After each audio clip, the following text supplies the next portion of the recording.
PSGL, George Morgan here and Jack Burnett. All the lights are currently lit here on track, and it is go, go, go! Contact between the Mercedes teammates. Denoso with a crafty manoeuvre up the inside. Masterclass from the Chilean. Crucial championship points on offer here. Do not count out Danny Beresne. Longe has done the job. This is for the win between these two.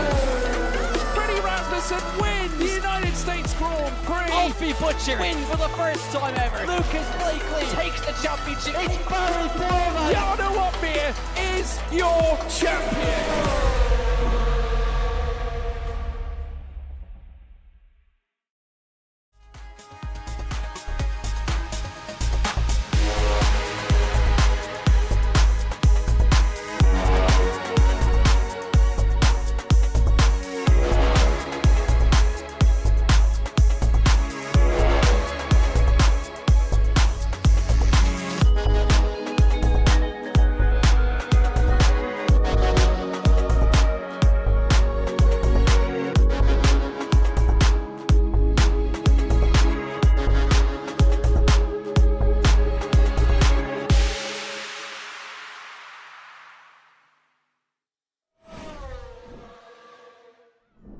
Well, good afternoon, good evening, good morning, wherever you may be in the world. Welcome back to PSGL. It's round number 4. It's the Chinese Grand Prix, and it's going to be a fascinating 4th round for us to try and contend with. My name, as always, is Tom Knight. Alongside me in the box, the wonderful Alex Heron. Alex, how has your Thursday been so far?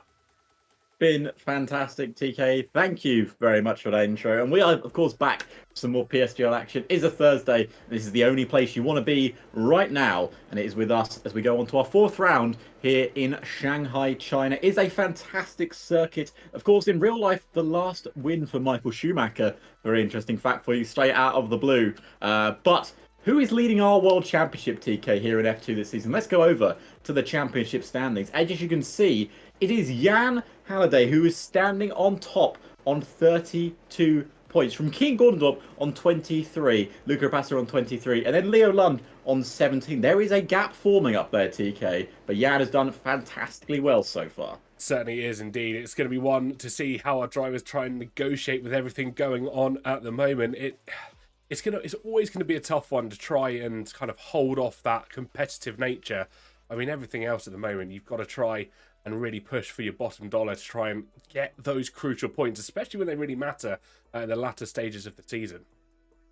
They certainly do, and with the likes of Kian Gordon, Luca Rapace, Leo Lund, and even Jan's teammate Diego all breathing down his neck, it could be anyone's championship still. But of course, where else are we going this season in the calendar? Because of course, as we said, we are here in China right now, and we have Austria coming up next week, and then we have a break week before Silverstone, Singapore, Mexico. We round off in Abu Dhabi. Only 9 rounds this season because of course this is the last season on F1 24 before we head over to what could be F1 25 or maybe just F1 as it's being currently called. TK, it's going to be a very good end to the season here, and China, I think, is a good place to start it.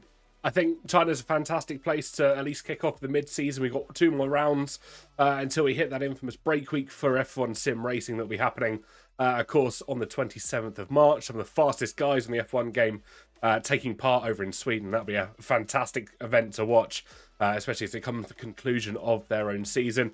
And then the quadruple run, Britain, Singapore, Mexico, and Abu Dhabi, as you said, and a rather fitting goodbye to F1 24 in Abu Dhabi do.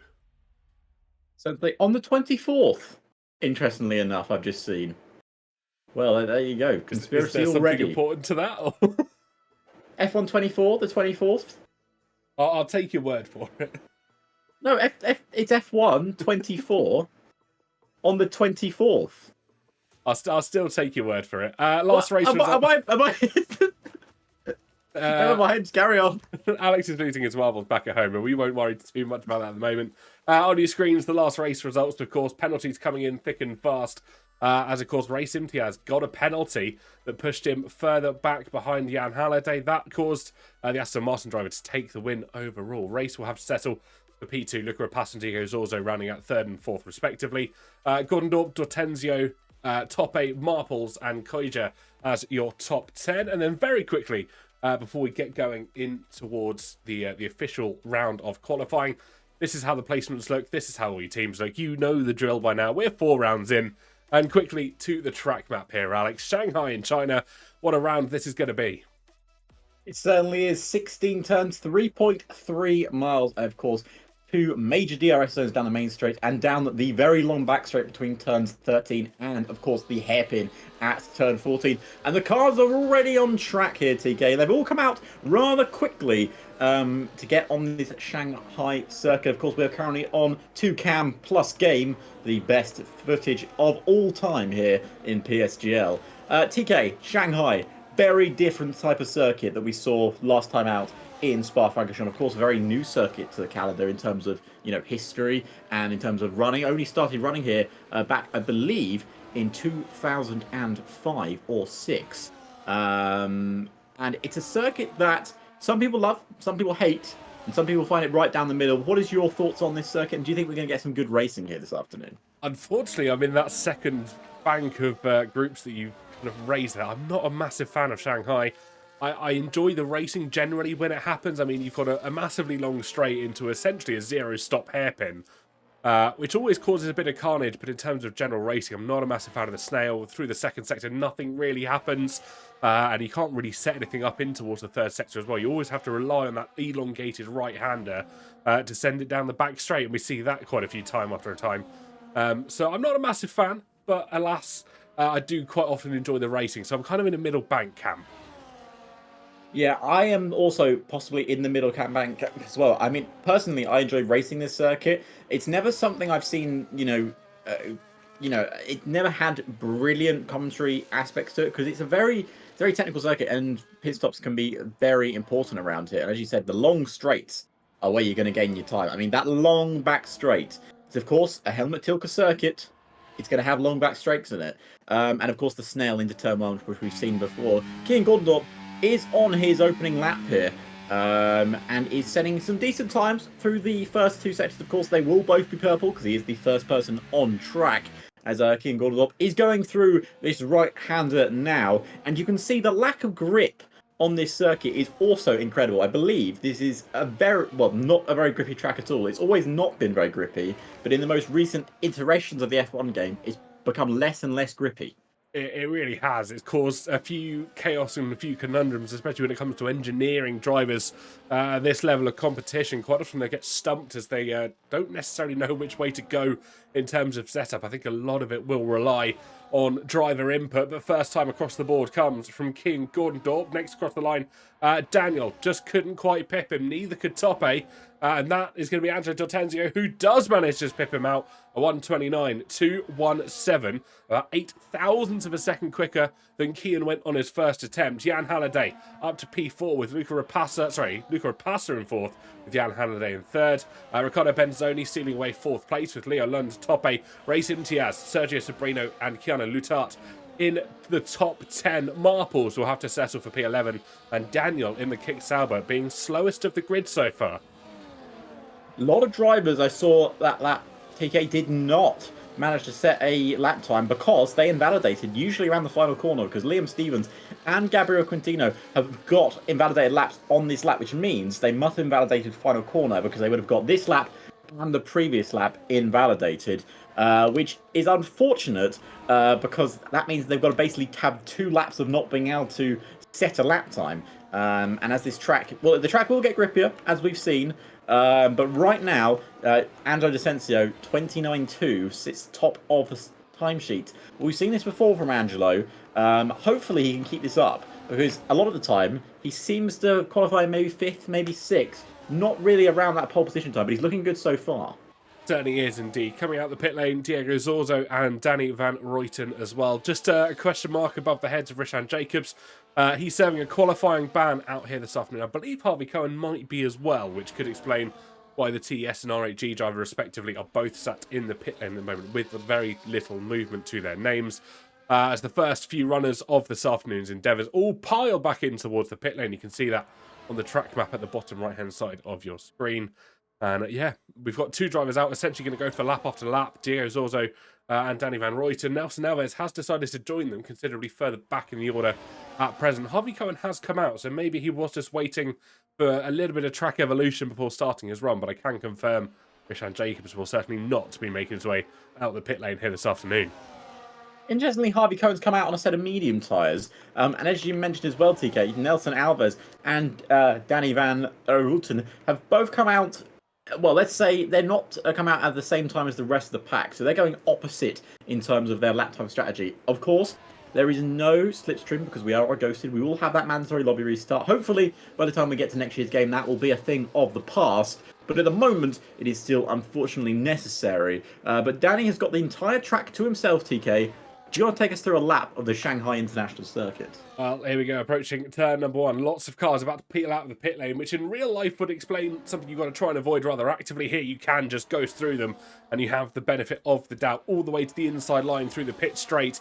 Avoid any bumpiness on the outside, swoops the outside line to get the maximum turn in as we head into the first series of corners, which has been aptly named as the Snail to finish off Sector 1. Passes the Red Bull, or goes through the Red Bull on the intermediates. I think that is Rishan Jacobs just going out to make sure his setup has been saved, which doesn't make much sense as he has got a qualifying ban. Maybe the rules and regulations say you just can't set a competitive lap this afternoon. But keeping on with Danny through the second sector, this is all fairly straightforward. As long as you can keep the car pointing in the right direction, you pretty much nail the second sector. Nothing too major to try and write home about. And then in towards the third, this is where it really starts to matter. Two heavy braking zones to try and navigate. First of them here, the tight left-hander, opening up the elongated right. And the second heavy braking zone would be at the hairpin, but that car decided it did not want to stay on the circuit for Danny Van Ruyten here this afternoon. The rear end kicking more than a bull in a ring.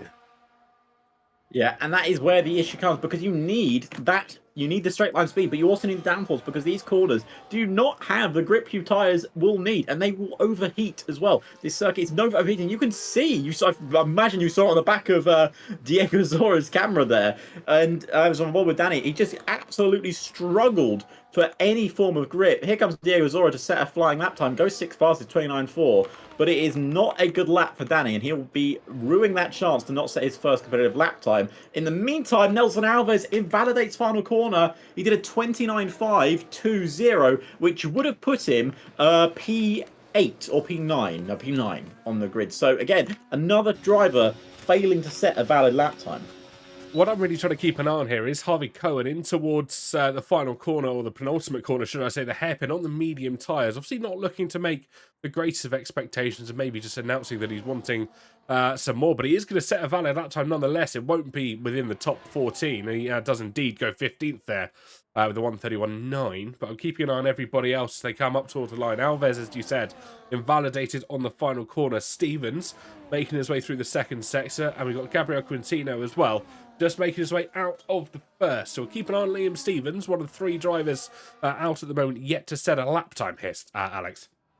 Yeah, it certainly is. And obviously that thing with Danny, you saw the rear end step out there. That is not unusual. You'll see a lot of drivers having problems with that, because you need to get the throttle application right for the next corner so you get a good run down this straight that Liam is on right now. The DRS opens quite early and you can hit almost the top speed of these cars. It is a long, long straight before a very heavy braking zone. You go from about 8th gear down into as low as maybe 2nd or 3rd. I think Liam keeps it in 3rd there, so you get the acceleration of the corner. You can see he's using a lot of ERS. This is the final corner. You've got to get this right. The entire lap is ruined. He has got it right. He's going to come up to the line. Is it going to be good enough for the top 10? It is good enough for the top 10. It's P5, 29.401. Did lose a little bit of time coming out of the final corner, as we also see the RB of Gabriel Quintino also looking to set their lap time here. Gabriel Quintino coming up towards the line. Is it going to be good enough for the top 10? It's good enough for the top 4. It's a 29.319, and that is a good lap time indeed from Gabriel Quintino. That is indeed 2 drivers, of course, looking to make their way through in a traditional Q1, Q2, Q3 session. I think you could probably quite happily assume they'd be safe here, as drivers did just set a lap time. I believe that was Leo Lund jumping his way up to P3 there. Beautiful lap from the Veloce Academy driver. Joins his very similar teammates with Angelo in 1st, Gabriel 5th, Ricardo 6th, Luca Rapassa in 7th. FER immediately stealing that away with Larry Tulke, 1:29.211. Very good lap time there from Larry Tukey. Of course, actually toppling the man that he replaced at Mercedes last season, Andrew Licencia, who's still in the pits at the moment. Yeah, I'm not quite sure what's going on with a few of our drivers. Obviously, they're all taking different approaches to this lap time and different approaches to the qualifying session. As I was saying, Sergio Serena got very lucky with track limits there on the outside. Only P11, though, is where he's able to try and recover that car to. But everybody else making their way through. As I was saying, traditional qualifying session, you'd be expecting drivers to start retiring probably about now, take it nice and easy, as they know they'd be through to Q2. But of course, with the short qualifying, don't have that option. You want to go for pole position straight from the outset. As Rashaan Jacobs, obviously with that qualifying ban, decides to call it a day.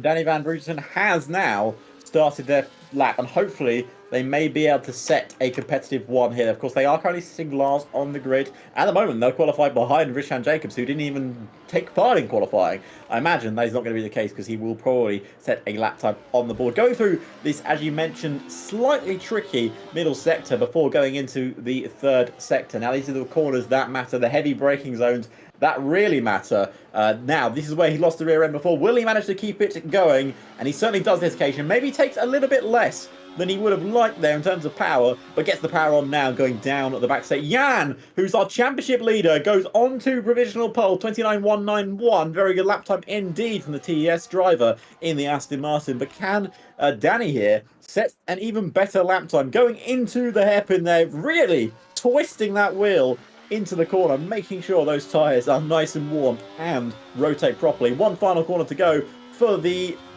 Kick Sauber. Made it stick. Where can they put their car? 12th fastest. Good lap there. Jumps up, of course, into the top 15. But talking about Jan, though, another fantastic lap time. But was it as fantastic as we thought? Because Keen Dornendorp in the RB has just set a 29.1. That he has indeed. He was 0.08 of a second slower through the second sector. Must have made so much time up in the third, and does jump from fourth to first there. So beautiful lap from Kian. Still just over 5 minutes on the clock, though. Don't get too ahead of ourselves, as there's still opportunity for drivers to, well, not only go faster, but potentially go slower, cause some carnage in towards a wall. Harvey Cohen still rocking those medium tyres, deciding not to take a pair of the softs quite yet. I'm sure he will be into the pit lane just to bolt them off and get ready to go again. Both Aston Martins will follow through. Well, he decided to stay out. That he has. I suppose he's got another lap in him, I guess. I'm curious, unless he has got... he wouldn't be allowed to be doing this if he had a qualifying ban, surely. Yeah, he wouldn't be able to set lap times. So he's not got a qualifying ban. So maybe he hasn't done as much practice as he would have liked. So he's getting in his media tyre practice now. Which I think, to be honest with you, isn't a bad strategy, because TK, obviously we tend to be in the aspect of a qualifying session is not an appropriate track for what you're actually going to race on. But Shanghai is so low grip that this will probably be what the track is like come race day. Probably very similar, if not identical. Yeah, as you were saying, it's still got a lot of characteristics that share what it will be like come the race situation. So that's what our drivers will really be trying to learn and understand. As though a little bit deep in towards the hairpin there on his qualifying run. I don't think this is going to be a top 10 or a top pole position time present. Yeah, it does dive in towards the pit lane. They haven't got long left here until qualifying ends, which is, I think, why everybody's starting to get a little bit of haste about them, trying to make sure they get back to the pits if they want the ability to run for one more lap. Yeah, 3 minutes 40 on the clock. The clock is ticking. Harvey Cohen, if he wants to get a set of stuffs on and give it a proper go at a lap time, then he's got to pull into the pits now. If not, then I'm guessing he's going to be starting, well, at best, 19th on the grid. Will he put it into the pits on this lap? No, he won't. He's decided he's going to do another lap on the medium tyres. Maybe he's just, you know what? We've seen this from Harvey before. He's a bit of a rebel, bit of an outcast. He likes to do what he wants. I think he's just enjoying the ability to race. From what I understand, he was a last-minute reserve here this afternoon, so that could explain the lack of practice. And from what I also understand, it doesn't affect their reserve order going into next week's race. So, I think he's just here to enjoy himself, maybe get some practice during qualifying and hope for a good race situation. That could be the case. And the clouds have started to come over here at Shanghai. Now, Shanghai is known for its weather. We have seen it on a few previous occasions in PSGL, but of course in real life. 2009, 2006 all had weather-affected Chinese Grand Prix. both won by Michael Schumacher and Sebastian Vettel. That they certainly were. The only driver out on track at the moment that technically is on a hot lap is Harvey Cohen. It's Harvey Cohen. He is about 4/10 down in his own middle sector. So I wouldn't say it's the hottest of hot laps. But maybe he's warming it up. Maybe the tyres are now in a proper temperature to get him started on a proper flying lap. Yeah, he's got the tyres warmed up. He's probably really low on the fuel as well, so he's going to absolutely send it into this final lap. Definitely, right? According to my data I can see on his dashboard, he's still got another 5 laps of fuel left in his car. That could be problematic. I'd not say he's going to be setting any, let's say, world record-breaking lap times here. But hey, he's consistent. Maybe that's what he's going for. Consistency is quite often key in these situations. Want to try and make a good impact. So yeah, that could certainly be the case. I think that could be the case indeed. The clouds have really come over here at Shanghai. Now, if this does affect, it's going to affect the grip and it's going to affect the temperature of the tyres. I am very interested to see if we're even going to get any improvements on this last lap. Well, the first driver to let us know will be Keanu down in towards turn 1 as Luca Rapassa retires. Is that in the pit lane? He's coming out of the pits. I think he's timed it too late and he's left it way too late. I'm trying to figure out what's happened here because I'm trying to keep an eye. Yeah, he's come out far too late. Look, his car's just coming out the pit lane. No, he's absolutely messed up his timing there. He'll be screaming at his engineer because it's obviously, as we know, never the driver's fault here in Formula 1. Well, I think as well there could be a few reports here because his AI was right on the turn 1 apex there as Keaton Gordon tried to send a lap there. I've just seen, you know that little flash you get before the rain starts to fall here in F1 24? Is there some rain? I'm fairly sure I've just seen that little flash. Well, that would be interesting indeed, and that would, if there was rain coming and it is hitting the circuit, that would basically give Kean Gordondorp pole position. But we are still in a qualifying session with 30 seconds to go. I think I've just seen maybe a little dash of rain, or it may be some sweat on my visor as Keanu Lundhart is heading down the main straight now. Only a few corners to go. He will be the first driver, as you mentioned, to set a lap time here, which could give him maybe a jump up the grid. If there is rain coming, he is struggling to slow it down a little bit. It's definitely colder out there. Let's see where this McLaren can set their car. Currently sitting in 14th place on a 29.5. Can they improve on that 29.5? Qualifying ends officially. They jump up to, well, it's 25.596. They did not improve. They didn't gain any time. They actually lost time overall. As here comes the current pole position sitter. It is Kean Gordon. Can he improve his lap time? You know he can. 29.0. And now, who is challenging him behind? Top 8 next up in the Williams in towards the hairpin. They will go followed by one of the Alpines. I'm assuming that's probably either Ben Marples or Angelo Tenzio. We'll keep you up to date as soon as we can. But top 8 up towards the line. Where's he going to go? Alpine having a bit of a kick out there as they run up towards the line. Across the line they go. And I'm not sure which one that is because it doesn't say they've finished a lap.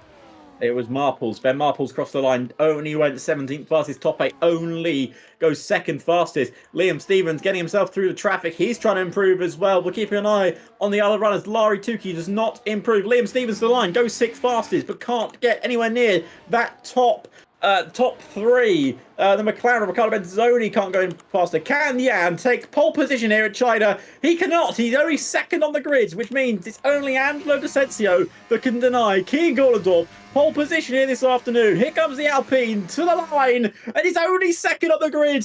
He misses out by less than a 10th of a second, and the only man that can dime is Danny, but Danny does not improve his lap. Daniel does improve his lap, and he improves it to, I believe, 16th fastest, which means we have on pole position, it is Kean Gordondorp on pole for the Chinese Grand Prix. Well, what a qualifying that was. I thought we were going to see rain towards the end there. Probably was only moments away, but Kean Gordondorp takes the top spot, 29 thousandths of a second ahead of Angelo Tenzio. Jan Halliday just further behind in 3rd, and then we'll run through the complete order. Top 8, Larry Tilke, Liam Stevens, Leah Lund, Ricardo Benzoni, Diego Zorzo, and Gabriel Quintino round out your top 10. Sergio Sabrino, Luca Rapassa, Nelson Alves, Danny Van Ruyten, Keanu Lutar, Daniel Kaiser, Reece Imtiaz, Ben Marples, Harvey Cohen, and of course Rishan Jacobs with that earlier qualifying ban means he will start from the back of the grid here. He certainly will. And of course, the other thing we should mention is we do have a mandatory lobby restart, which means there will be the chance of random rain. It will not be selected from what we have on show right now. And China, as we mentioned, rain is very possible, and we have seen it on a few occasions. But of course, TK, as always here at PSGL, we have a lovely sponsor of PSGL. Now, it is our favourite. It's been around for a long time. Of course, me and TK love doing the ads. We did a perfect one last week, so I'm hoping we're going to get another perfect one this week. And of course, we are sponsored once again by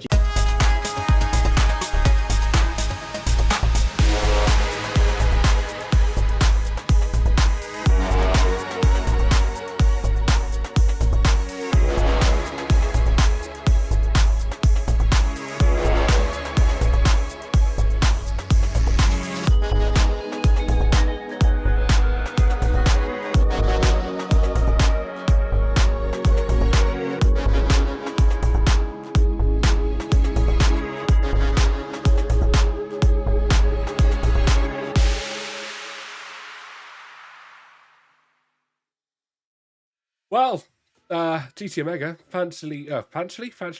fantastic sponsors of us here in PSGL, as we have, as you said, the mandatory lobby restart, and now everybody's favourite time of the week, because it's time for the TK and Alex weekly talk show here on a Thursday. It certainly is. And I believe this one is going to be 10 minutes long. No. Oh. No. It's... No. Anyway, moving swiftly on, folks. I'm going to name and shame people, as we usually do, who aren't retiring. Yeah, and currently we've actually had 4 retirees from this this session. Diego Zora, Toppy, Ricardo Benz, 5 retirees, I can't count. Diego Zora, Toppy, Ricardo Benzoni, Race, and Danny Van Rutten have all retired from this. Unfortunately, the people that haven't retired are the top 15, as you can see here, running through this lap. Now, these people, ladies and gentlemen, you can name and shame them. Find them on Twitter. And make sure you tag PSGL in it so we know. I'm joking. Don't do that. And you know they're wasting your time, and ours as well. You know, and they're wasting their own time if you think about it, really. You know what, Alex? I feel like standing during this week's talk show, so I'm just going to press a little button. Is you gonna stand up? I'm going to stand up. I've just got to wait, otherwise there's a really awkward transition point where the camera's not quite high enough. Yeah, I mean I can stand up as well, but hang on, I need to. Ooh, mine's not as high tech. Not as fancy. Hang on, how I don't know how tall I can make this without me having to stand up. Let's not try this mid-broad. There we go. Hello? There we go. I'm standing now. I can't stand in front of my light because otherwise you can't see my face. Yeah, you go a little bit dark on camera. But nonetheless, the talk show has resumed. Anything interesting happening in the world of Formula One? Well, we've got the first Grand Prix weekend this week, haven't we? Of course. Yeah, it's Australia this weekend. Of course, at the ripe time of 5 a.m. or 6 a.m. or whatever it is. Sir. Is it 4 a.m.? It's 4 Good, a.m. yeah. I'm working at 7 a.m., so I'm recording it and watching it when I get back from work. Feel free to sit down, Alex, if you wish. That probably looks that looks like a rather awkward camera angle. It's not exactly the easiest thing. Yeah, hang on. There we go. There we go. Back to my normal position of sitting. But yes, that's going to be one for the clipbook, that's for sure. Yeah, but there's of course real Formula One starting up this week, and as you said, F1 Esports is back in a couple of weeks. Of course, we don't know what's going on with that. Who's doing it? Or there's going to be some F1 racing. That's for sure. The only person I know isn't there is Tom Deacon. Tom Deacon, the presenter man that did all the intro bits and then nothing else. Oh, why is he not there?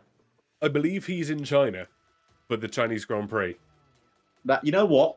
That's fair. So, yeah, I'll give him that. I think he's got other priorities, unfortunately, to F1 sim racing. But so we can take bets on who's going to replace him. I don't know who's replacing him actually. That's what they all say. I did. For once in my life, I actually don't know what's going on. So yeah, know what's going on. Not this time. But whilst we have this brief intermission, let's move back to PSGL. So let's move back to the situation that we have in hand at the moment. Just a reminder, folks, how our standings look after Belgium. And Alex, you want to take our viewers through them? Yeah, we certainly will. Jan is currently sitting at the top of the standings, 32 points. But of course, King Gordondorp did take pole position, which means he gets that extra bonus point, which puts him on 24 points. So only, quick maths in my head, 8 points behind Jan in first place, and then Luca Rapassa in third, Leo Lund in fourth, and Diego in fifth. So it's also to play for. We are, of course, only on round 4 of this 9-round championship. So we're just under halfway through. And of course, this is the rest of the calendar. Austria comes to you next Thursday, and then of course we have the break week, as we mentioned, with F1 Esports. Then we return on April 3rd for Silverstone. It is the home of British Motorsport and the British Grand Prix. And then we head to Under the Lights in Singapore, one of my favourite circuits in Formula One. And then we go Mexico, and then of course we finish off triumphantly not only with PSGL's season 39, but of course with F1 24 in Abu Dhabi. We'll be ending of an era in Abu Dhabi. We'll have to do something special for that. But that is still quite a few rounds to go. We still have this round in particular to go. TK, we didn't do predictions last week, I remembered. So I'm going to ask you for your predictions this week. Of course, we have, Kian Goldendorp on pole, championship contender, not that far behind him. Angelo D'Asensio on the front row with him. It's 3 people in the top 3 that could go on to win this race, and of course, always the wild cards through the grid. What's your prediction going into this race? See, it's a tough one because there's a lot of quick drivers, and I think we say this every week. There are incredible amounts of quick drivers here in PSGL, and I think anybody has the capacity to win a race, especially when it comes to a track like China, maybe with some changeable weather as well. I'm not saying that's going to happen, but it's certainly a potential. As we saw chaos in F3 back when they started, rain on lap 1, forcing every single driver in towards the pit lane on the first lap, which is relatively unheard of, but alas, it was fascinating to watch and see. So we transition that to F2. Who do I think is going to get it? I mean, best bet, go for your pole position sitter, right? That's kind of, you start first, you finish first. It's definitely a possibility in terms of the grander scheme of things, right? But I'm going to go slightly off an edge. I'm going to go Rashan Jacobs Masterclass last to first. Last to first, Rashan last Jacobs. To first for Rashan Jacobs. It's not impossible. We've seen stranger things happen. Harvey Cohen, of course, starting alongside him in, I believe, 19th place. Now, of course, as you said, the money surely is on Keenan Gordondorp on pole. He looked very dominant in that qualifying session. Angelo D'Asensio, right on his heels, though. Let's not forget, he is the reigning and defending F2 champion this season. Of course, winning it last year. Am I right? I'm correct on that fact? Yeah. Yes, I am correct on that fact. I know, I commentated it. I should remember. You should remember, yes. Yes, I should remember. My memory sometimes forgets me. But yeah, he certainly is your defending champion. Of course, you've got your 2 championship challengers in front of him and behind him. He's kind of the champion in the championship sandwich. My prediction, I think, is going to go to Kian Gordondorp. I mean, I know it's the boring choice because he's on pole position, but I believe he needs this win really to have a proper chance at battling for this championship. I think Angelo needs it more to defend his title, but it could be anyone's game. I think it certainly could be. There's a lot of factors that could go into the Grand Prix weekend, like weather. We've got accidents, carnage in towards the first few corners. I mean, it's going to be 28 laps of pure action, pure carnage, and I think everything about that quite often screams for a good race. So I'm really looking forward to it. If we saw anything, any more of what we saw last week in Spa, I think it's going to be a fantastic Grand Prix. I mean, the moves down the Camel straight in towards Les Combes, that was absolutely picture perfect for a few of our drivers. So I'm really hoping for some good things to see out F1 24 here. Yeah, I certainly am as well. I mean, China is not a circuit we tend to visit in sim racing due to that, as we mentioned, the low grip standards on the circuit that some drivers don't enjoy driving at all. But that is, I think, where, PSGL and F2 especially separates, the good drivers from the great drivers. They are that one step away from, obviously, the top level F1 esports that we mentioned, and PSGL F1, of course.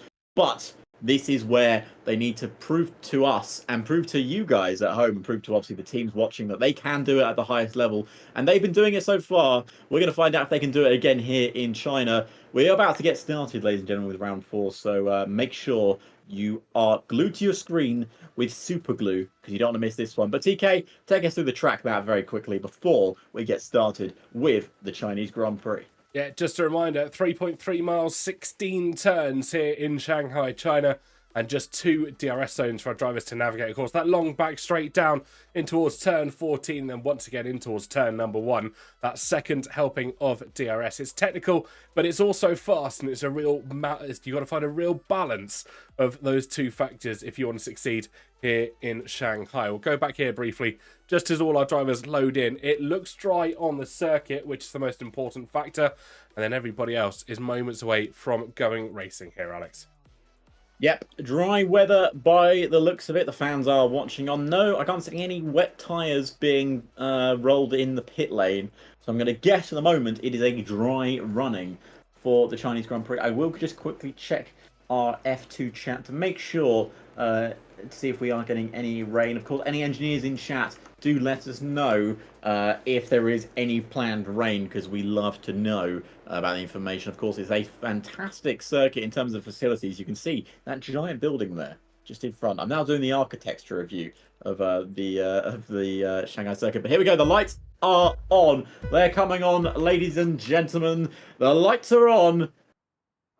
And they're gone, and we're racing here in Shanghai, as it's a good start from our pole sitter. Kian Gordon-Top Anastasio just files in to second place. Jan trying to challenge for that front row, but he cannot make it stick. Leo Lund going around the outside of a 3-wide moment between Liam Stevens, Leo Lund, and Larry Tukey. It is a mess in the midfield, but for Kian Gordon-Top, it is the perfect start. So we got front wings flying in the back, and then a spin there for the other RB of Gabriel Quintino. Look at that mess of cars. There's about 12 cars going into one corner, TK. Certainly is indeed. Nobody's necessarily figured out the right way to approach this Grand Prix at the moment. 3 wide through the majority of these corners at present. 2 Kick-Saubers trying to line off against 2 Mercedes-Benz cars at the moment as Diego Zorzo for the Aston Martin tries to swing around the outside. Send there from Ben Marples as well in the Alpine. Nobody quite knows where to go, as now they start to file into one single line. Getting a little bit calm here on the race opening, but there's still battles with Zorzo and Kaiser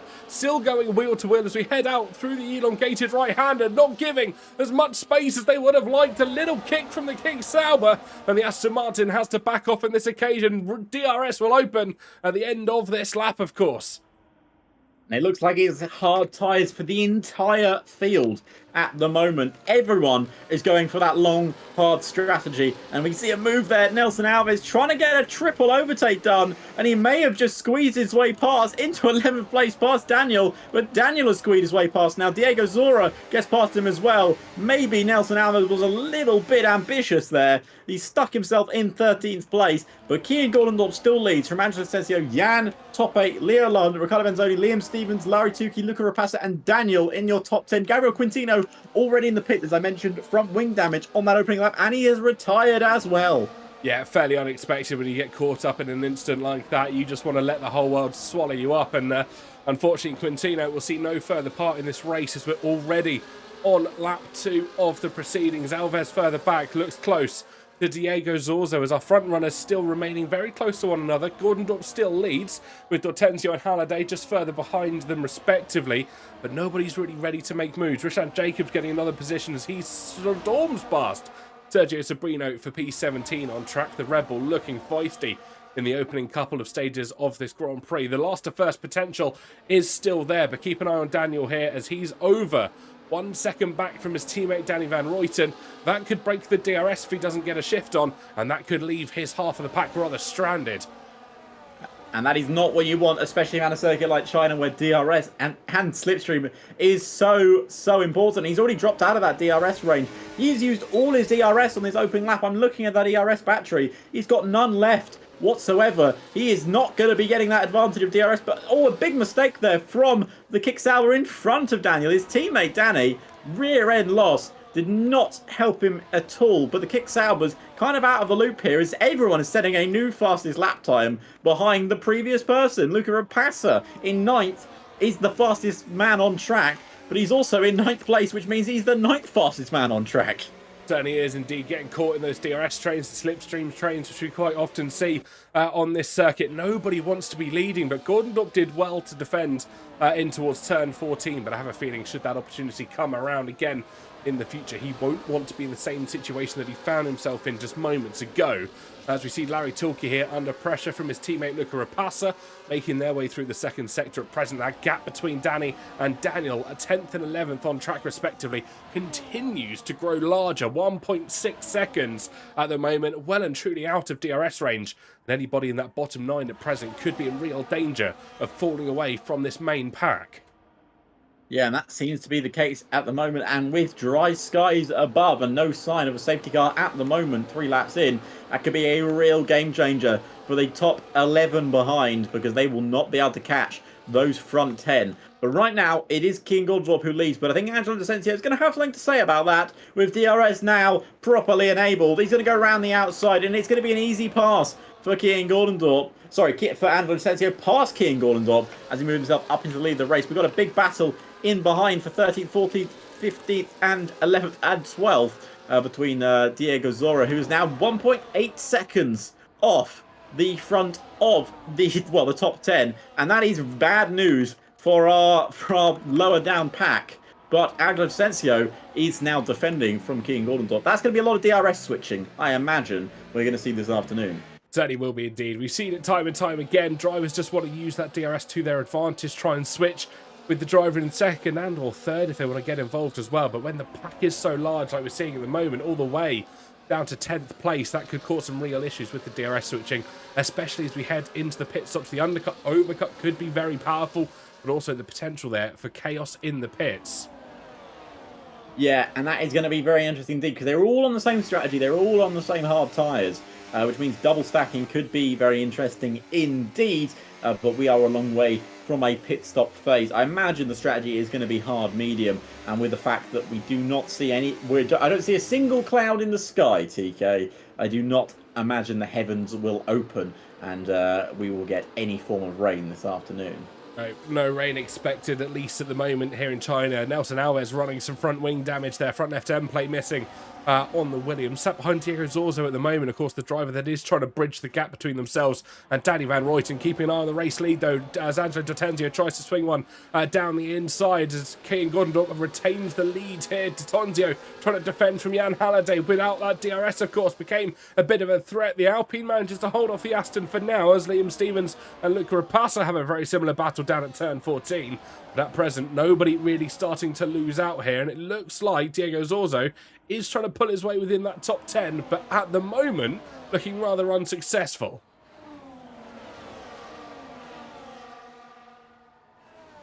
I think we may have temporarily lost Deathlink there, but we'll keep going with Gordon Dock in the lead and Decencio in P2. I think we have got Alex back, though. Yeah, sorry, a bit of a Discord freeze there. We are now back in action with Jan chasing down the top 2. As I was mentioning just before that freeze, TK, everyone's going to be sticking in their own packs, but Diego Zora almost 2 seconds off the front leaders. That is bad news indeed. Certainly is. A lot of drivers getting caught up in the carnage and the chaos, and I think that backpack really have to try and work together well to pull themselves back through. I mean, you can look at some of the names that are there at the moment. Zorzo, Kaiser, Cohen, those three have got an opportunity here maybe to DRS swap amongst themselves, drag themselves kicking and screaming back into this leading pack as well. We're only about a sixth of the way through this Grand Prix at present, so there's lots of opportunities for them to try and come back into this. Yeah, it certainly is. It's definitely not game over, and it's not over till the fat lady sings, TK, and she's a long way from singing. She's not even warming up at the moment. As Angelo Decencio dives down the inside of King Gordendorp and will take the lead of the Grand Prix. Jan tries to flip one back up the inside, but cannot get the grip out of the corner that is needed.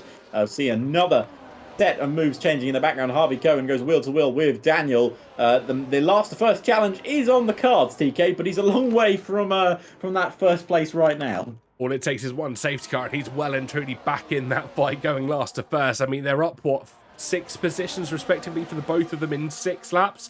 they could, in theory, do 20 positions over 20 laps with 8 to spare here. So never say never, especially when it comes to PCF2, as Harvey Cohen dispatches Daniel. Moves being made further back as Ray, Ben, Nelson and Keanu all getting involved here, the four-way scrap. But not even the points-paying positions. Further forward, Riccardo Benzoni and Leo Lund getting involved, as is Stevens and Rapasa just behind themselves. They're going to go 2 by 2 through the second sector. I'm not sure which one's going to have the braver on the brakes. It's the McLaren that tries to swing it down the inside as Benzoni gets the better of Lund in this situation. Could leave him, though, exposed to Stevens, who's trying to push his way through the grid in towards the third sector. Yeah, it's so difficult for Leo Lund to hold around the outside there. That corner is definitely not one you tend to see cars go wheel to wheel, especially with the lack of grip that part of the circuit gives to our drivers. You can see Liam Stevens struggling with the rear end of that Red Bull car. And will that open the door to Luca Rapasa, the VA driver, chasing down the TES driver of Liam Stevens, as once again the lead changes hands. Angelo Asensio gets passed by Kian Gordendorp, I should say. As we can see in the background, everyone's sort of sticking with their DRS trains at the moment. I have noticed that Diego Zora is back within that 1 second gap, as Nelson Alves also moves past Keanu Lundhart. So the pack has closed in once again. Slightly bigger gaps between some of the drivers, but it's definitely under a second now. Certainly is indeed. They've managed to pull themselves back in. That's good opportunity for everyone further behind. They're now all 19 remaining drivers within a second of one another. DRS train extends by half as we make our way on to lap 7 of 28 here, led by Gordendorp, the conductor in all of this at the moment, with D'Ortenzio and Halliday just further behind. Toppe not necessarily topping the sheets as much as he would have liked, as Rapasa and Stevens once again going at it in the second sector. It's still Rapasa that's holding off the Red Bull behind him, but for how long, you've got to question. These two are going to continue to fight and surely lose time to the drivers that stand in front of them. Yeah, you can't afford to bow too much, but it was a nice move from Rapasa. Of course, Larry Tukey just in behind Liam Stevens, as well as Rapasa tries to close in on the line. Use a lot of ERS in that sector to get that gap closed down, but of course, it is quite easy to recharge here around the Shanghai International Circuit, especially when you're sitting in this DRS train. Just looking at the front set of cars, pretty much all of them are running about 100% ERS. It is a very easy circuit to sit in the slipstream. Harvey Cohen has now dropped DRS from that pack, as we see a battle in front here between Jan and Toppe. Toppe going around the outside of Jan. Jan is going to have to be careful here because the inside of the previous corner goes to the outside for the next corner, but they go wheel to wheel through it, and it's forced Toppe nearly into the wall. He's done a good job holding it, but it's lost him not only 1 but 2 places here down the main straight.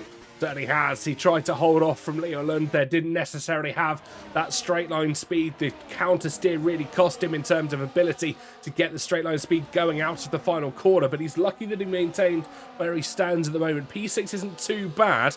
I'm sure there will be a steward's inquiry into that instant, of course, heading out of the final corner, but he's got some positions to try and make up if he wishes to try and recover to where he once was. Nelson Alves now down at P19, of course, suffering with that broken front wing, but at present holding on to the cars behind him. Reshan Jacobs follows Cohen through for 12th and 13th respectively. They are continuing to make places at pace here, but they're over 2 seconds back from Diego Zorzo now, and I have a feeling that's going to be a greater battle than they would have once hoped for.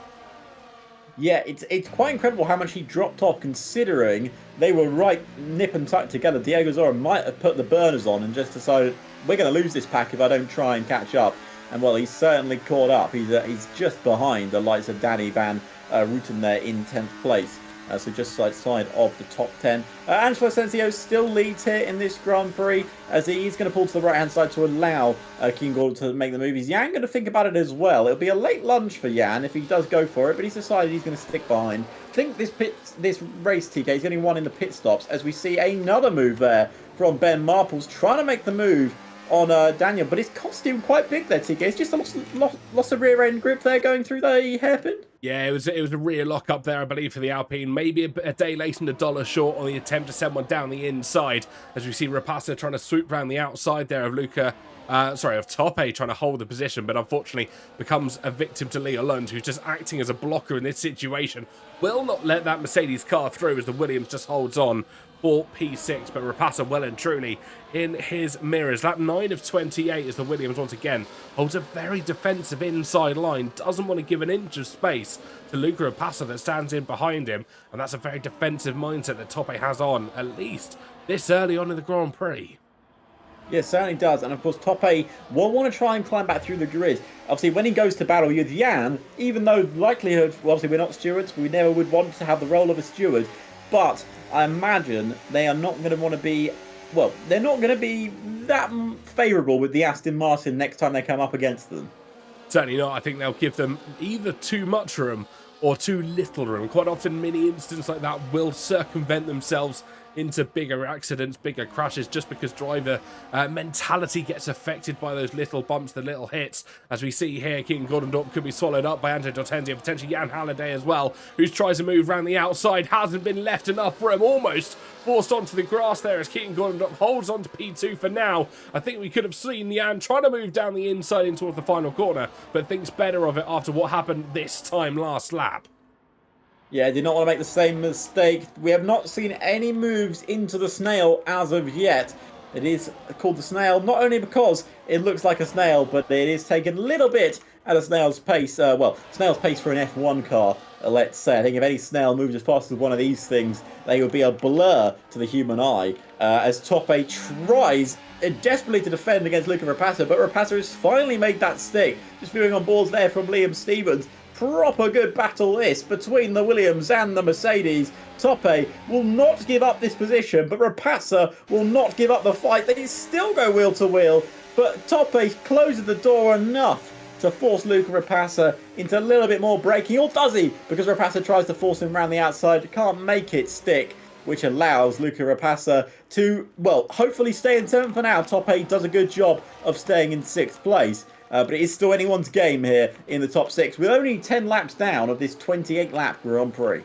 Yeah, it feels like it's starting to drag on in this Grand Prix ever so slightly. Everybody moving their way through nice and calmly. Best move at the moment, of course, P7, Luca Rapasa qualifying down in P12. But the moves that I'm keeping an eye on, Harvey Cohen and Rishan Jacobs, they've been somewhat halted as they find themselves near, well, over 3 seconds now from the pack in front of them. Moves being made for the lead of the Grand Prix once again as Gordon goes past.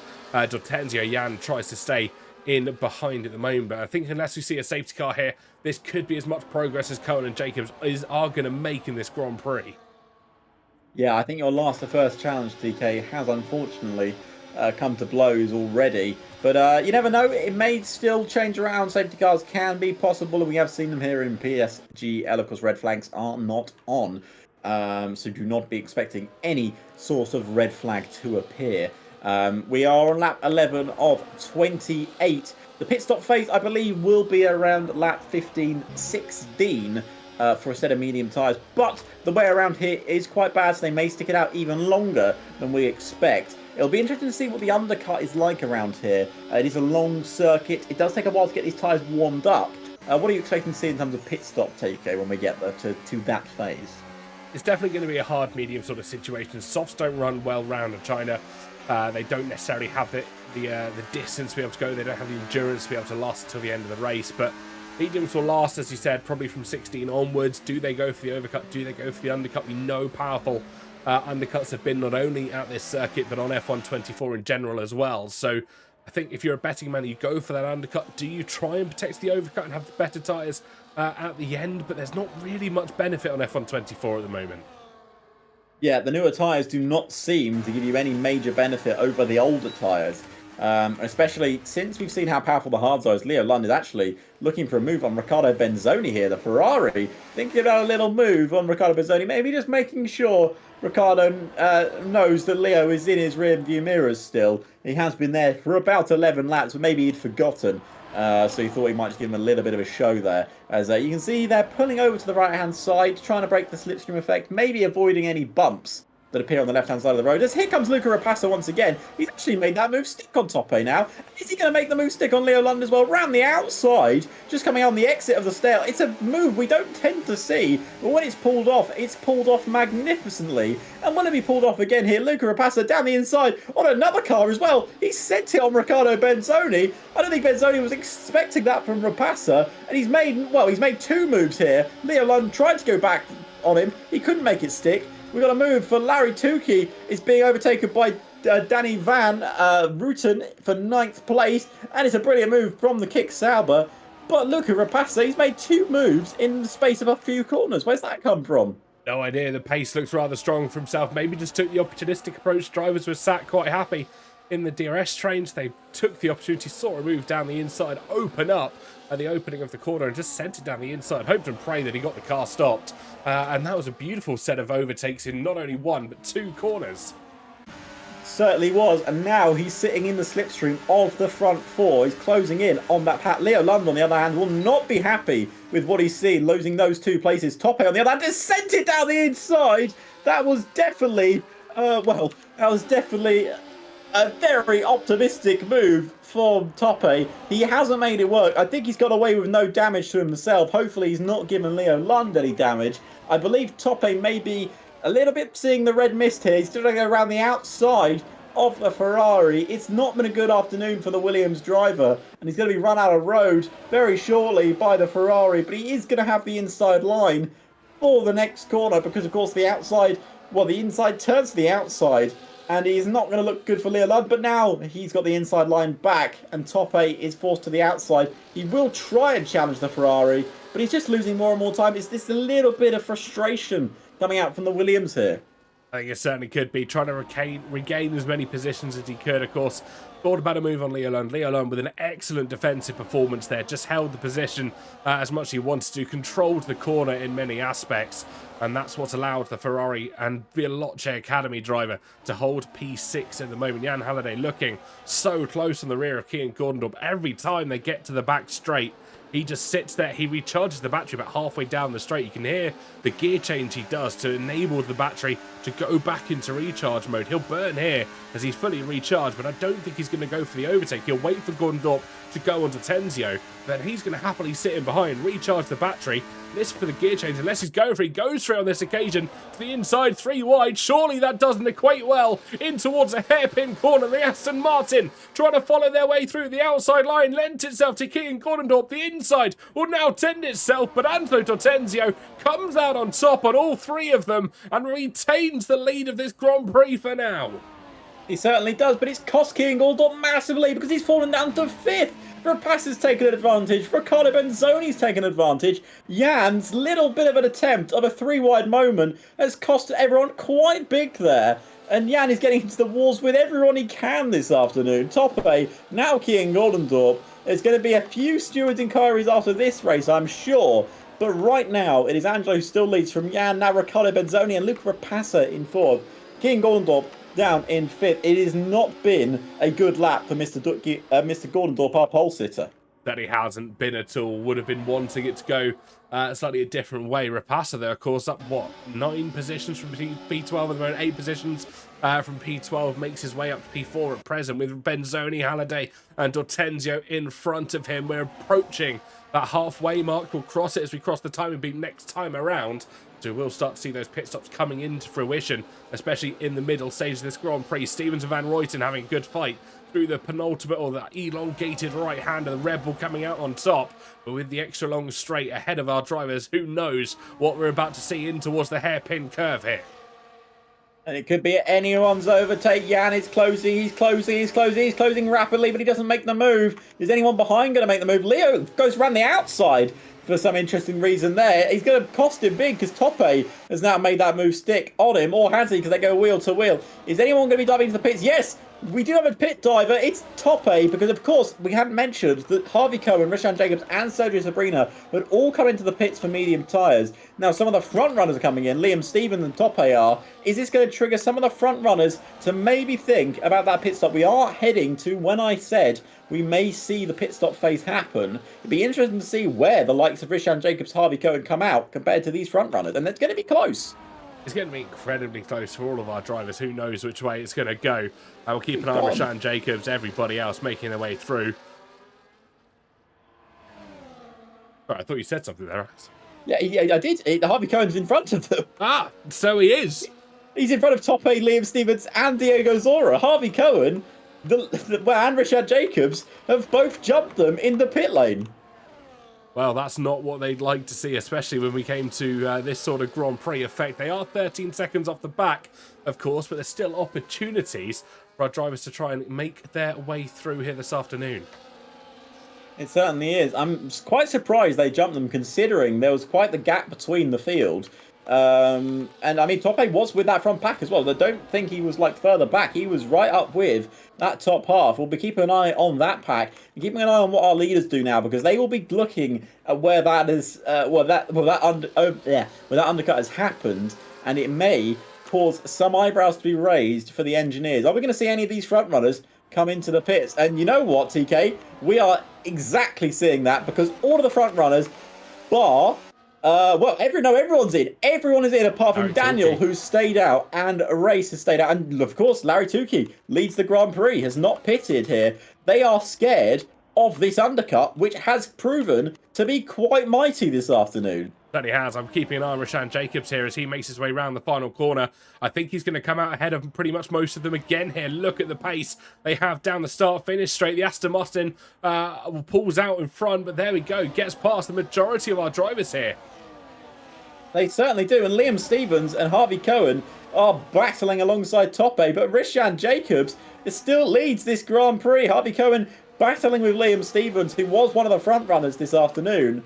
But this has caused absolute carnage in the pits. The two Aston Martins will now go wheel to wheel, Jan and Diego Zora. But Diego Zora is in no mood to let past Jan. Liam Stevens is now losing against Diego Zora. The undercut has caused carnage here at the Shanghai International Circuit, but that is what we expected, F124. I'm surprised none of the drivers made that early choice. I'm very surprised they didn't gamble as soon as they heard how powerful the undercut was. I mean, they came in as soon as they were aware what was happening with Roshan Jacobs, Harvey Cohen.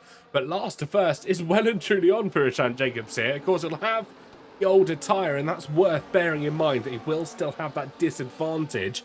But in terms of track position, especially a track like we see here in China, that is going to be a crucial element to this Grand Prix.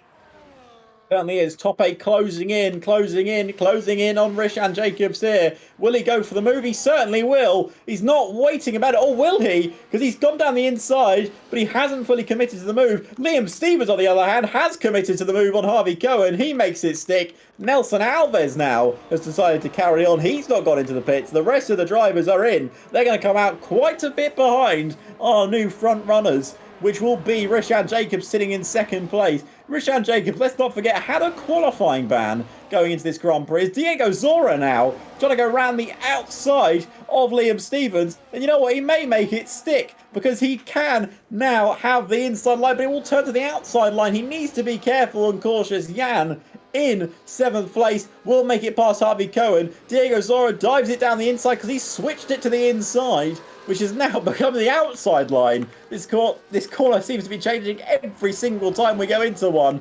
But Diego Zora stays behind Liam Stevens, and Harvey Cohen keeps Jan behind him, and Jan dives up the inside. There was not a little bit of room there, but somehow he's found it. But has he found it enough? Because they go wheel to wheel, and Harvey Cohen says, no, you're not coming through here, mister. And he gets run off road, and Jan stays in 7th once again. Certainly does indeed. The battle well and truly starting to heat up here. That was now Alpine, I think, looking for a move. My apologies, actually, the Mercedes of Luca Rapassa thinking about one on the McLaren's, the Aston Martin of Jan Halliday, Harvey Cohen in the house, having a good battle through the long right hand. The DRS slipstream will become into its own again. Nelson Alves, of course, the only driver yet to pit here in China. Only 6.7 seconds off the back of our drivers in front, and I think they're going to go 2 by 2 once again in towards this final corner. Both Aston Martins wanting to get involved in this battle. Tope and Liam Stevens lead the race still, with Roshan Jacobs up in effective race lead, but it's Zorzo and Jan Halliday that are trying to get involved. The two teammates don't quite know where to go. The Aston Martin's looking for space on Liam Stevens, looks to the right hand side, switches back again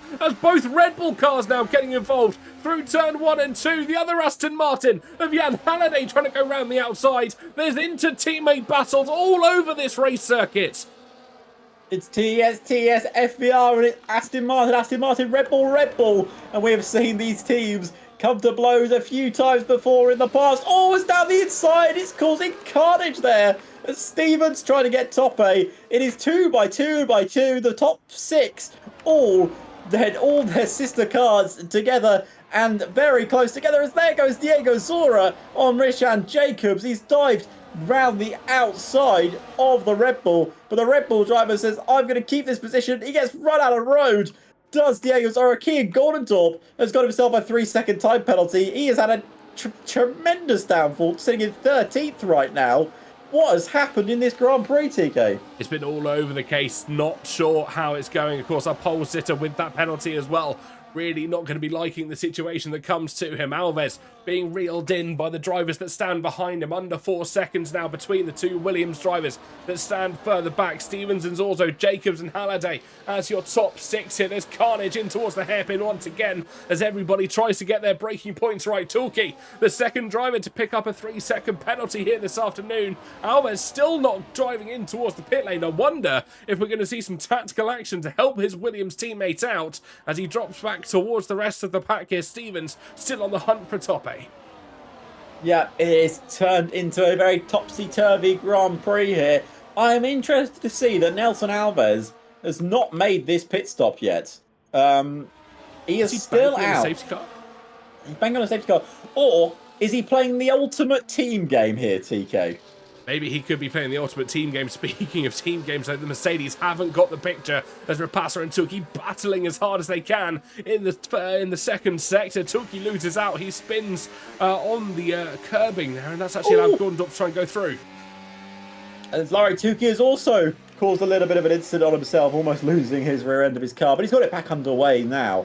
But yeah, TK, the ultimate team game here. Of course, Top 8 will have DRS, but Nelson Alves, he's coming. They've caught them in probably the worst part of this track because it's a long straight, and surely they're just going to DRS off of him and pass him. I mean, Liam Stevens has tried to go around the outside here. He may stick it out.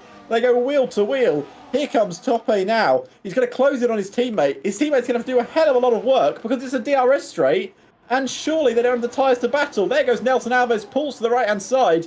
Tope will look to go around his outside. Nelson Alves not exactly making it easy, but he sparks it on the apex, TK. But then he's obviously got the grip out of the corner, and Nelson Alves has said, I don't think we're playing any team game here this afternoon. I want the lead of this Grand Prix. Certainly does. I think that front wing damage really coming to fruition for Alves. You can remember back to the opening laps of this Grand Prix. Stevens tries one around the outside of Alves. One of the Aston Martins, now both of the Aston Martins try as well. And we've got basically a moving barricade as things stand. All the drivers trying to follow through that now, or I was going to say the now lapped Williams, but he's essentially on the leading lap still. But he's not letting everybody pass. He's got the wing damage. D'Ortenzio and Jacobs getting caught up behind that Williams. You see further back, he's acting like a mobile chicane in towards the hairpin. It's Rashan Jacobs that dives down the inside. D'Ortenzio sent off to the runoff. This is carnage on a racetrack.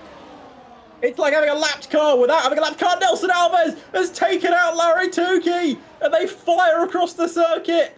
Tukey has stopped. Nelson Alves has got a 10-second penalty for a collision with Luca Rapasa. Sorry, it's Luca Rapasa, not Larry Tukey. I do apologise.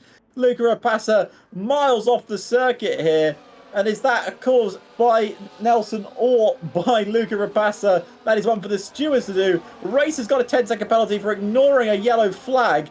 It all came to blows, TK, and that was kind of expected because there was just no way past him. No way past him, and of course he was parking on every single apex, which in theory he's allowed to do. He is still in the race. He's on the lead lap. He's essentially a car in the Grand Prix. Yes, he hadn't pitted yet, but that is of little concern. The wing damage is what really hampered him in terms of cornering speed, and I think we're being told potential for him to have spun on the curb, which is why some of the cars got launched as far as they did. But at the other end of the table, you got Top 8 that leads the race still from Stevens from Zorzo and Halliday in fourth. Both Aston Martins looking like very strong contenders at present.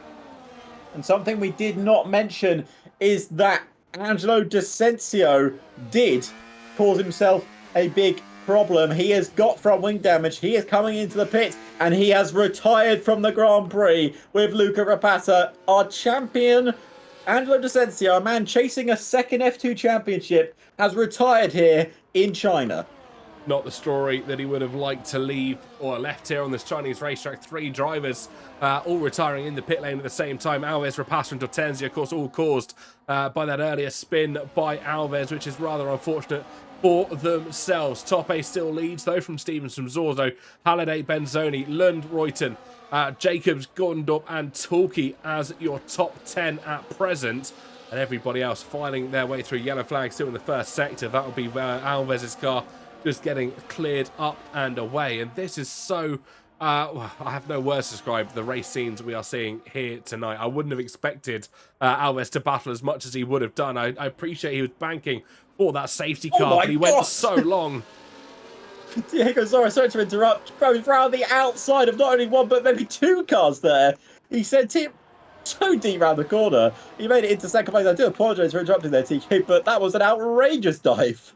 Certainly was. It was audacious. It was outstanding, and it managed to pay off, at least getting past Liam Stevens. I think he's going to try it round the outside as well, in towards the stale. What is this downforce that this Aston Martin is showing at the moment? The incredible grip that that car has, swooping round the outside of the Williams, showing a little bit of dominance as well, and now has the opportunity to try and pull away from this field as we get the most beautiful helicopter shot that we get in this circuit. It's absolutely stunning as we see a lock up there from Zorzo in towards the corner. Tope and Stevens will try and follow him through as well. 22 of 28, still 6 laps to go when we cross the timing beam next time around, so there's still a lot of, well, pages left unturned in this book.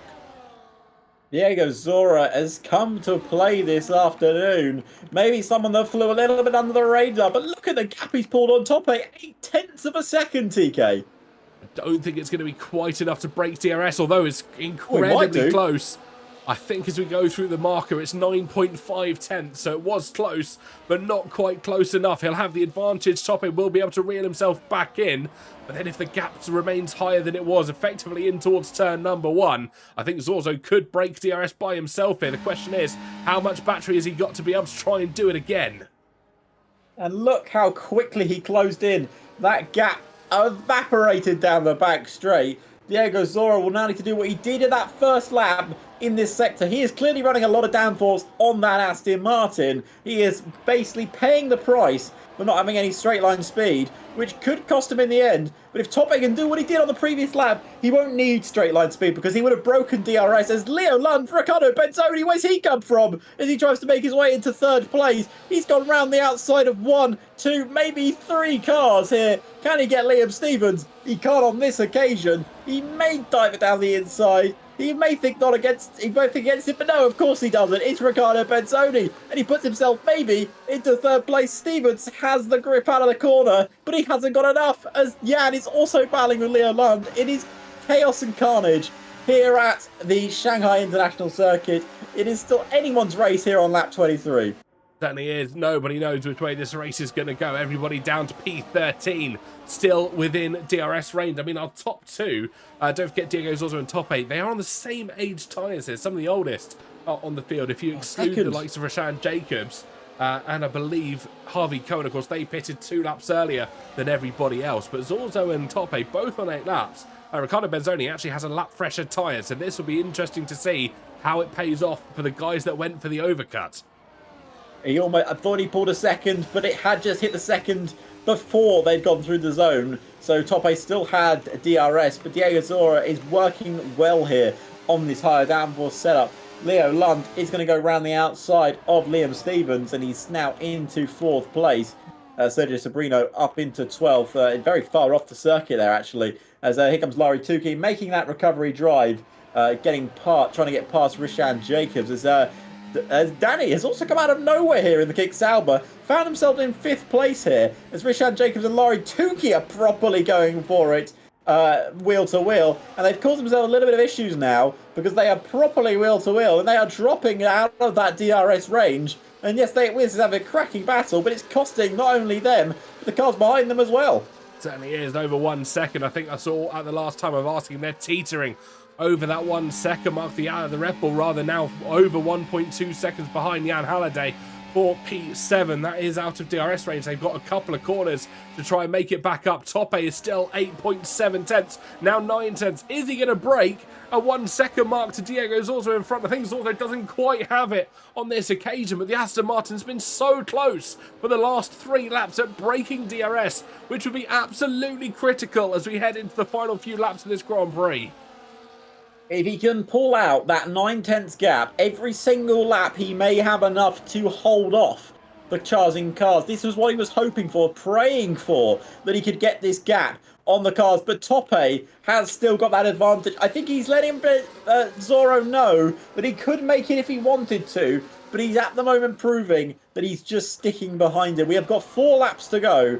A Grand Prix that, let's be honest, for a few laps, didn't really prove our theories wrong that Shanghai has never produced that good of racing. The last 10 laps or so has proved it can produce some absolute bangers of races here, with still a few laps to go, TK. Certainly is indeed. Tilke Jacobs and Gordon Up still fighting it out as well for P8s, 9 and 10 on track. And I think there's another car wanting to get involved. Harvey Cohen right on the rear of that trio. Everybody amongst the field. Nobody knows where they're going to finish at present.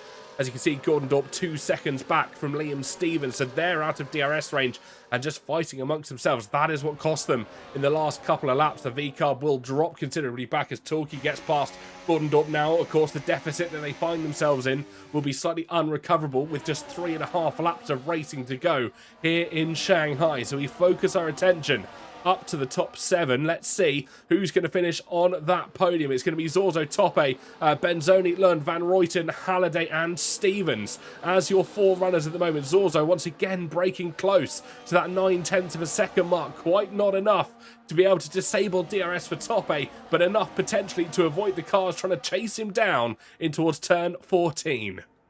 This is the interesting battle we have right now.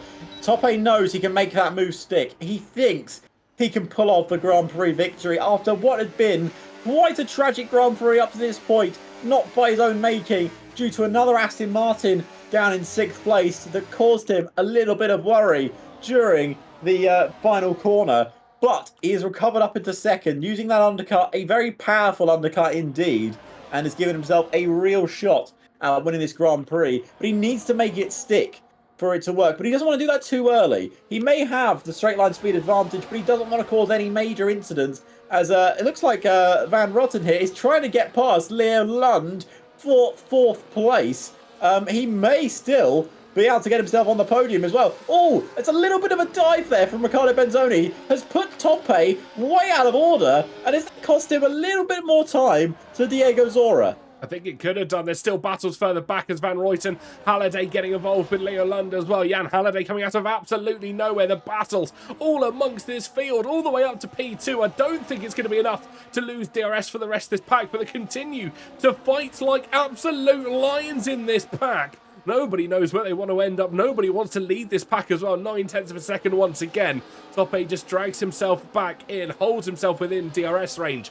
And this is actually very smart racing for Tope. He knows he doesn't want to lead this Grand Prix until the final lap, but also gives the benefit of the DRS down towards turn 14. Prevents Benzoni, Lund and everybody else going for an overtake on him. He'll sit right on the apex. Benzoni thought about a move to the inside line. Closes the door though on Leo Lund, who was sat at the corner of that corner. Just sat on the outside line and almost pushed the Ferrari off in towards the grass. Yeah, it certainly does. We are on to the penultimate lap. Lap 27 of 28. We are closing in on the final stage of this Grand Prix. Tope's going to make his move, or is he? Because Riccardo Benzoni's decided he's done waiting around. He wants a little bit of action, does he? As Riccardo Benzoni is going to make this move on Tope, and Tope may not have been expecting it, but the McLaren is now in 2nd place. Beautiful move from Benzoni, took advantage of the situation. Lund thought about a move down the inside as well. Saw Tope slightly struggling, sent a move down the inside. There's still wheel to wheel as Leo Lund tries to maintain a podium position. It swoops it around the outside line, has the greater speed, and there we go. P3 for Leo Lund. It's a Veloce Academy 2-3 at present. FBR stand amongst the top step at present, but of course with that extra long straight down in towards turn 14, anything can and probably will change on this or the final lap of racing. Tope still in a position if he wishes to try and send it. Benzoni has a little bit of a kick out from the rear end of his car. That's cost him a little bit of speed, and we could see Lund, Tope or even Halliday trying to get involved for the podium positions. And here it is. This is the moment you've been waiting for, ladies and gentlemen. 27 laps have led us up to this, the final lap of the Grand Prix. And Leo Lund is making the move on Riccardo Benzoni. Maybe a bit earlier than Benzoni expected it. But if they battle wheel to wheel, they're going to allow the Aston Martin to pull a bit away. But Riccardo Benzoni loses 3rd place on the penultimate lap. We have got one more lap to go. Here we go. The Shanghai International Circuit for the final time here this afternoon. Diego Zora currently leads by only a tenth of a second. His downforce is giving him that extra margin that he needs. But will it be enough to hold off the likes of Leo Lund, Riccardo Benzoni, Tope, and Jan, and maybe Danny Van Rolten, or maybe Liam Stevens inside this top 7?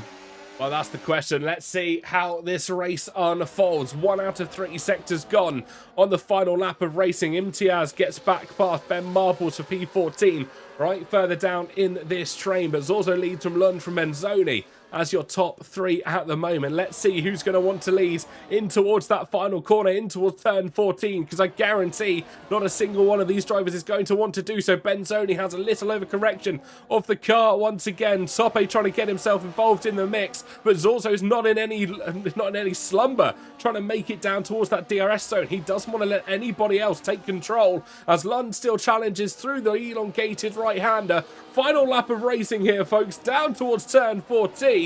And let's see which way it's going to go. The weaving begins by the Aston Martin all the way over to the right-hand side of the track. He comes back towards the left, but stays in the middle of the circuit. He's waiting to see which way the Ferrari goes. The Ferrari tries the outside line. Lund easily done with the overtake. Benzoni sends one down the inside. Late on the brakes goes the McLaren, and the Papaya outfit gets the better traction out of the penultimate corner. Lund will come home, rounds the final corner to win the Chinese Grand Prix. Benzoni takes it on the line to finish in P2, and Zorzo, who was so unlucky on that final lap, will finish in P3 with Tope just 184 thousandths behind after what has been an exhilarating Chinese Grand Prix. And I think Diego Zora just ran out of that grip on those tyres on that last lap, because unfortunately that 9/10 gap that he consistently kept to the man behind him, which was Tope for a long time, changed to Leo Lund, and Leo managed to pull it off. But Leo Lund, the Ferrari driver, the Veloce Academy driver, is a Veloce Academy 1-2 with Leo Lund and Riccardo Benzoni first and second, and of course Diego Zora finishing in third. TK, what a Grand Prix we have just seen, and it certainly had the excitement on the last few laps. Certainly did do indeed. What a race, what a Grand Prix, and what a result for Leo Lund getting a victory here from P7 on the grid. And of course, Riccardo Benzoni up from P8, P9, Diego Zorzo. Those drivers starting in order, finishing in order as well. Top 8, Jan Halliday, Danny Van Rooyen, Liam Stevens, Rishan Jacobs, Larry Torkey, Harvey Cohen, rounding out your top 10 with Ricardo Lutar, Daniel Kaiser, Kian Gondor, Ben Marple, Sergio Sabrina, Race Imitaz as your finishers. And of course, Nelson Alves, Luca Rapassa, Angelo Dortenzio, and Gabriel Quintino as your DNFs. Fastest lap goes to Rishan Jacobs. And driver of the day here, Alex. I'm going to discuss this rather early. In my opinion, it has to be Rishan Jacobs. Started in P20, finished in P8. Yeah, fast lap as well. And at one point, he was leading the Grand Prix. I mean, it was still possible for him to win that with a few laps to go. But obviously, the carnage caused by Nelson Alves, I'm sure will be discussed during the Stewards' inquiry. But that is not for us to discuss. We are only your humble commentators here at PSGL. And we have certainly commentated another fantastic race here in F2. I will have a look to see if people would like interviews, but we do not force interviews here at PSGL. If there is none, then of course we will do our sign off as we normally do. But yeah, TK, another fantastic Grand Prix and another fantastic race, which has given us, well, another winner. And I believe that winner is sitting in the waiting room. So should we bring him in to have a quick chat? Let's certainly do that. Let's go over and have a chat with Leo. And we are bringing in your Grand Prix winner here, the Ferrari of Leo Lund, the Veloce Academy driver, of course, of Leo Lund. Leo, mate, took it on the last lap. I'm sure you could realise quite early on that Aston Martin in front of you was running a lot more downforce than you were. It was just a matter of keeping the cool and keeping just behind him. And you made it look very simple on that last lap, but I'm sure in the cockpit it wasn't as simple as it seemed. Yeah, I was just trying to save as much air as on the last lap I could, and trying to stay so close in the slipstream so I'm not losing too much time on him, and it worked well. Yeah, it certainly did. I mean, you kept up the pace. You looked fantastic during it. Of course, making those moves on Ricardo Benzoni and a few cars in front of you really paid off in the end. Now, it's given you a Grand Prix win this season, and of course, that is a win around Shanghai. We go to, I believe, Austria next time out. Is that a circuit you are looking forward to as much as maybe China? I hate China, but Austria, I like it very much. It's one of my best tracks, so I hope I can do well. Well, we certainly look forward to seeing you there, mate. Congratulations on your win, and hopefully we'll speak to you next week as well. Bye-bye. Thank you, Leo. And then we'll bring in the man that finished, I believe, in third place, Diego. I mean, talk about unlucky with a few corners to go. Unfortunate to miss out on not only the win, but maybe even a second place. Running a lot more downforce than a lot of the other drivers, but you still managed to almost pull off a very important victory. Was it just a matter of tyre grip at the end, or was there a few mistakes going through that middle sector? Yeah, it was mostly lack of tire grip. I was leading most of the second stint, and yeah, when you're first in this game, you use more tires and you have more tire wear. So definitely it was that. I think if I had been P2, I could have won easily, but I just had no tires. I even boxed in lap 14, but it was a very good recovery.